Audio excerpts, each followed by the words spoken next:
Hi friends, இந்த வீடியோவில் வந்து நம்ம என்ன பார்க்க போகிறோம் அப்படின்னு கேட்டிங்கன்னா, இப்போ வந்து நம்மளோட சூர்யாவோட புதிய திரைப்படத்தோட அறிவிப்பு வந்து வெளிவந்திருக்கு அப்படின்னு சொல்லலாம். இப்போ வந்து தெலுங்கு இயக்குனர் கூட வந்து சேர்ந்திருக்காங்க அப்படின்றது இப்போ வந்து ஒரு அஃபீஷியலான அப்டேட் வந்திருக்கு. அதை பற்றி அந்த வீடியோ டீட்டெயிலாக பேச போகிறோம். இப்போ இந்த லேட்டஸ்ட்டாக நம்ம சூர்யாவோட நடிப்பில் வந்து கங்குவா அப்படின்ற திரைப்படம் திரைக்கு வந்துச்சு. ஆனால் இந்த திரைப்படம் வந்து ரசிகர்கள் எதிர்பார்த்த அளவுக்கு ஓடலை அப்படின்னு சொல்லலாம்.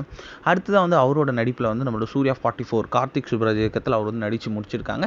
இந்த திரைப்படம் வந்து இந்த திரைப்படத்துக்கு அப்டேட் எதுவும் வரல. ஆனால் போஸ்ட் ப்ரொடக்ஷன் வேலை செம்ம மும்மரமாக போயிட்டுருக்கு அப்படின்ட்டு மட்டும் நம்ம எல்லாருக்குமே தெரிஞ்ச ஒரு விஷயம். அடுத்ததாக வந்து ஆர்ஜே பாலாஜி இயக்கத்தில் நம்மளோட சூர்யா நடிப்பில் சூர்யா 45 அப்படின்ற திரைப்படத்தில் அவர் வந்து செம்மையாக நடிச்சிட்டு வந்துட்டுருக்காரு. அதில் வந்து ஒரு அட்வொகேட் ரோலில் பண்ணுறாங்க. இப்போ கூட லேட்டஸ்ட்டாக வந்து த்ரிஷாவும் வந்து அந்த திரைப்படத்தில் ஜாயின் பண்ணியிருந்தாங்க. அவங்களும் வந்து அட்வொகேட் ரோல் பண்ணுறாங்க அப்படின்ட்டு. அடுத்ததாக வந்து நம்மளோட சூர்யா 45க்கு அப்புறம் வந்து அவர் வந்து ஒரு மலையாள இயக்குனர் கூட சேரப்போகிறார் அப்படின்ற ஒரு விஷயம் வந்திருக்கு. ஆனால் வந்து இப்போ வந்து அந்த விஷயத்தையும் தாண்டி இப்போ வந்து சூப்பரான விஷயம் வந்து வெளியே வந்திருக்குங்க. அதாவது நம்மளோட சூர்யா வந்து ஒரு தெலுங்கு ப்ராஜெக்ட் டிஸ்கஷனில் வந்து செம்மையாக ஈடுபட்டு இருக்காரு அப்படின்ட்டு வருது.